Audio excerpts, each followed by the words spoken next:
یہ جواب ظالموں کو بڑا برا لگا، ظالموں کو غصہ آیا، اور پھر کیا ہوتا ہے، پھر سختی اور بڑھتی ہے، اور پھر مکہ میں خنجروں کی طرح بنی ہوئی پتھروں کی نوکیلی نوکوں کے اوپر گھسیٹا جاتا ہے، اور کہا جاتا ہے کہ یہ وہ لوگ ہیں جو ہمارے بزرگوں کو نہیں مانتے، جو ہمارے بڑوں کی توہین کرتے ہیں، یہ ہمارے اللہ کے ہاں پہنچے ہوئے لوگوں کو خدائی اختیارات کا مالک نہیں سمجھتے۔ اور ظالم، اور ان ظالموں میں جو سب سے بڑا ظالم تھا، حضرت سمیہ رضی اللہ تعالی عنہ کو عذاب اور سختیاں اور تکلیفیں اور سزائیں دینے میں، وہ تھا ابو جہل۔ ابو جہل اور اس کے نوکر چاکر حضرت سمیہ اور ان کے خاندان والوں کو، ان کے شوہر اور بیٹوں کو یہ سزائیں دینے کے بعد گھر چلے جاتے ہیں، اور پھر گھر سے دم لے کر سستا کر واپس آتے ہیں، اور پھر حضرت سمیہ رضی اللہ تعالی عنہ سے سب سے پہلے آ کر پوچھتے ہیں، اے سمیہ بتلاؤ کیا فیصلہ کیا ہے؟ حضرت سمیہ رضی اللہ تعالی عنہ جواب دیتی ہیں کہ اے ابو جہل، فیصلہ تجھے کرنا ہے کہ اللہ کے بندوں کو اللہ کی توحید پر عذاب اور سزائیں دے کر تجھے اپنی آخرت کو کتنا برباد کرنا ہے، اور تجھے جہنم کی کتنی سزائیں جھیلنی ہیں، یہ فیصلہ تجھے کرنا ہے۔ حضرت سمیہ رضی اللہ تعالی عنہ کا یہ جواب دینا تھا۔ حضرت ابو جہل کو غصہ اور بڑھ جاتا ہے، اور نوکروں سے کہتا ہے کہ 2 اونٹ لاؤ۔ چنانچہ 2 اونٹ لائے جاتے ہیں، اور ابو جہل نوکروں سے کہتا ہے ان 2 اونٹوں کو جوڑ کر اکٹھے کھڑے کر دو، ایک کا رخ مشرق کی طرف کر دو اور ایک کا رخ مغرب کی طرف۔ اور ابو جہل کے نوکر 2 اونٹ لاتے ہیں، اور ان 2 اونٹوں کو جوڑ کر اور ان 2 اونٹوں کی رسیاں باندھ کر ایک دوسرے سے ایک کا رخ مشرق کی طرف اور ایک کا رخ مغرب کی طرف کر کے اکٹھے کھڑے کر دیتے ہیں، اور کہا جاتا ہے کہ سمیہ رضی اللہ تعالی عنہ کی دونوں ٹانگیں ان دونوں اونٹوں سے باندھ دو، ایک ٹانگ ایک اونٹ کے ساتھ اور دوسری ٹانگ دوسرے اونٹ کے ساتھ۔ اور حدیث کے اندر موجود ہے، جب حضرت سمیہ رضی اللہ تعالی عنہ کی دونوں ٹانگیں ایک ٹانگ ایک اونٹ کے ساتھ اور دوسری ٹانگ دوسرے اونٹ کے ساتھ باندھ دی گئی، تو ابو جہل اور اس کے ساتھی اس اللہ کی توحید کی متوالی کا امتحان لینے کے لیے آگے بڑھے، اور کہا کہ جانتی ہو اب کیا ہونے والا ہے؟ حضرت سمیہ رضی اللہ تعالیٰ عنہ نے اپنی آنکھوں کو بند کیا، اور اللہ رب العالمین نے اس کے لیے جنت کے پردے اٹھا دیے۔ حضرت سمیہ رضی اللہ تعالیٰ عنہ نے جواب دیا، ہاں میں جانتی ہوں کہ تم کیا کرنے والے ہو۔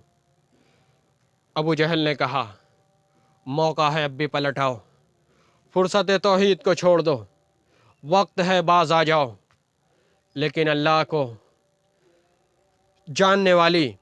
حضرت سمیہ رضی اللہ تعالیٰ عنہ نے جواب دیا، کعبے کے رب کی قسم، جسم کا جان کو چھوڑنا گوارا ہے، لیکن دل کا توحید کو چھوڑنا گوارا نہیں۔ ابن سعد نے لکھا ہے،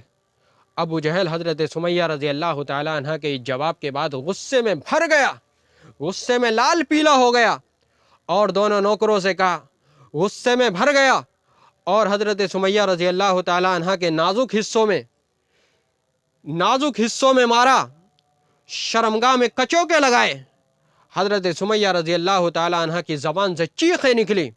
اور کہا، اللہ احد اللہ احد، اے اللہ یہ آخری وقت ہے، اور اس آخری وقت میں تو گواہ رہنا کہ جب میرا آخری وقت تھا تب بھی میری زبان سے تیری توحید کے سوا کوئی اور بات نہیں نکل رہی تھی۔ اس کے بعد ابو جہل نے دونوں نوکروں سے کہا کہ دونوں اونٹوں کو کھینچتے ہوئے لے جاؤ۔ دونوں نوکر دونوں اونٹوں کو کھینچتے ہوئے لے گئے، ایک نوکر ایک اونٹ کو مشرق کی طرف اور ایک نوکر ایک اونٹ کو مغرب کی طرف کھینچتے ہوئے لے گئے، اور حضرت سمیہ رضی اللہ تعالیٰ عنہ کا جسم 2 حصوں میں بٹ گیا۔ حضرات گرامی، یہ وہ دردناک واقعہ تھا اسلامی تاریخ کا توحید کے تعلق سے۔ کچھ واقعات اور بھی تھے لیکن وقت اجازت نہیں دے رہا ہے۔ حضرات گرامی، توحید کی ضد شرک ہے، توحید کا الٹا شرک ہے، اور توحید کا موضوع اس وقت تک پورا اور مکمل نہیں ہو سکتا جب تک کہ اس کے ساتھ شرک کا تذکرہ نہ کیا جائے۔ توحید کی اہمیت اس وقت تک اچھی طرح سے سمجھ میں نہیں آ سکتی اور واضح نہیں ہو سکتی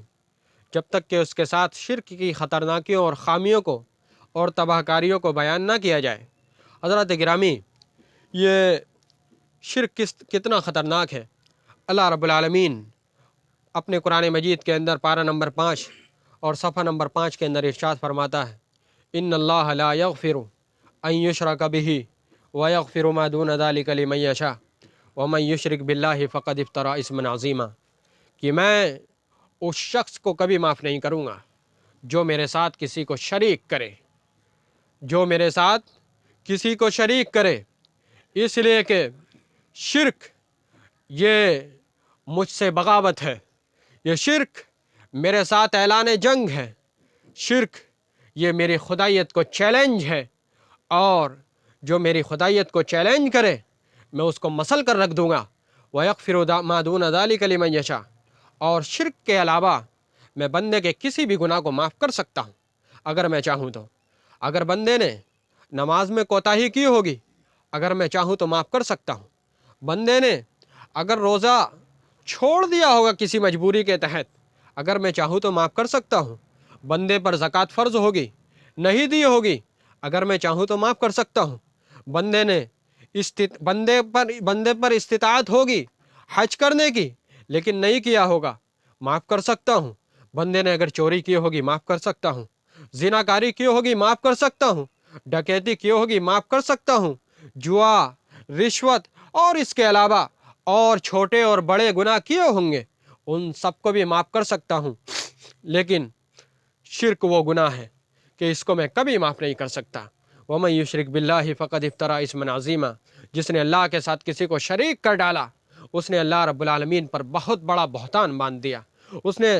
جرم عظیم کر ڈالا، اتنا بڑا جرم کہ جس کی تلافی نہیں ہو سکتی، جس کی توبہ کے بغیر کوئی راستہ ہی نہیں ہے، اور اگر ایسا انسان توبہ کے بغیر مر جائے تو وہ سیدھا جہنم کے اندر داخل ہوگا۔ اور صرف اتنا ہی نہیں، یہ اسی شرک کے نتیجے میں گزشتہ قوموں پر اللہ رب العالمین کا عذاب نازل ہوا ہے۔ فَكُلًّا أَخَذْنَا بِذَنبِهِ فَمِنْهُمْ مَنْ أَرْسَلْنَا عَلَيْهِ حَاصِبًا وَمِنْهُمْ مَنْ أَخَذَتْهُ الصَّيْحَةُ وَمِنْهُمْ مَنْ خَسَفْنَا بِهِ الْأَرْضَ وَمِنْهُمْ مَنْ أَغْرَقْنَا وَمَا كَانَ اللَّهُ لِيَظْلِمَهُمْ وَلَكِنْ كَانُوا أَنفُسَهُمْ يَظْلِمُونَ۔ اللہ رب العالمین اپنے قرآن مجید کے اندر گزشتہ قوموں کا تذکرہ کرتے ہوئے ارشاد فرماتا ہے کہ ہم نے پچھلی قوموں میں سے بعض پر شرک کے نتیجے میں پتھروں کی بارش نازل فرمائی تو کچھ کو زمین کے اندر دھسا دیا جو اب تک دھستے چلے جا رہے ہیں، تو کچھ کو سمندر کے اندر غرق کر دیا اور ان کو سمندر کے اندر غوطے دلوا دیے، تو کچھ پر سخت چیخ اور پکار کو مسلط کر دیا جس کی وہ تاب نہ لا سکے، تو کچھ کی صورتیں ہی مسخ کر دی اور انہیں بندر اور سور اور پتہ نہیں کیا کیا بنا دیا، اور تو کچھ کو کچھ اور دوسری سزاؤں سے مسلط فرمایا، تو کچھ کی کھانے میں اور پینے کی چیزوں میں جوئیں اور اس طرح کی گندی چیزیں پیدا فرما دی۔ حضرات گرامی، اسی طرح سے اللہ رب العالمین نے پارہ نمبر 7 اور صفحہ نمبر 17 پر اللہ رب العالمین نے کل 18 نبیوں کا تذکرہ کیا۔ حضرت نوح علیہ السلام کا تذکرہ کیا، حضرت ابراہیم علیہ السلام کا تذکرہ کیا، حضرت اسحاق علیہ السلام کا تذکرہ کیا، حضرت اسماعیل علیہ السلام کا تذکرہ کیا، حضرت یعقوب علیہ السلام کا تذکرہ کیا، حضرت یوسف علیہ السلام کا تذکرہ کیا، اور ان کے علاوہ کل 18 نبیوں کا تذکرہ کیا۔ سب کا تذکرہ کرنے کے بعد ارشاد فرمایا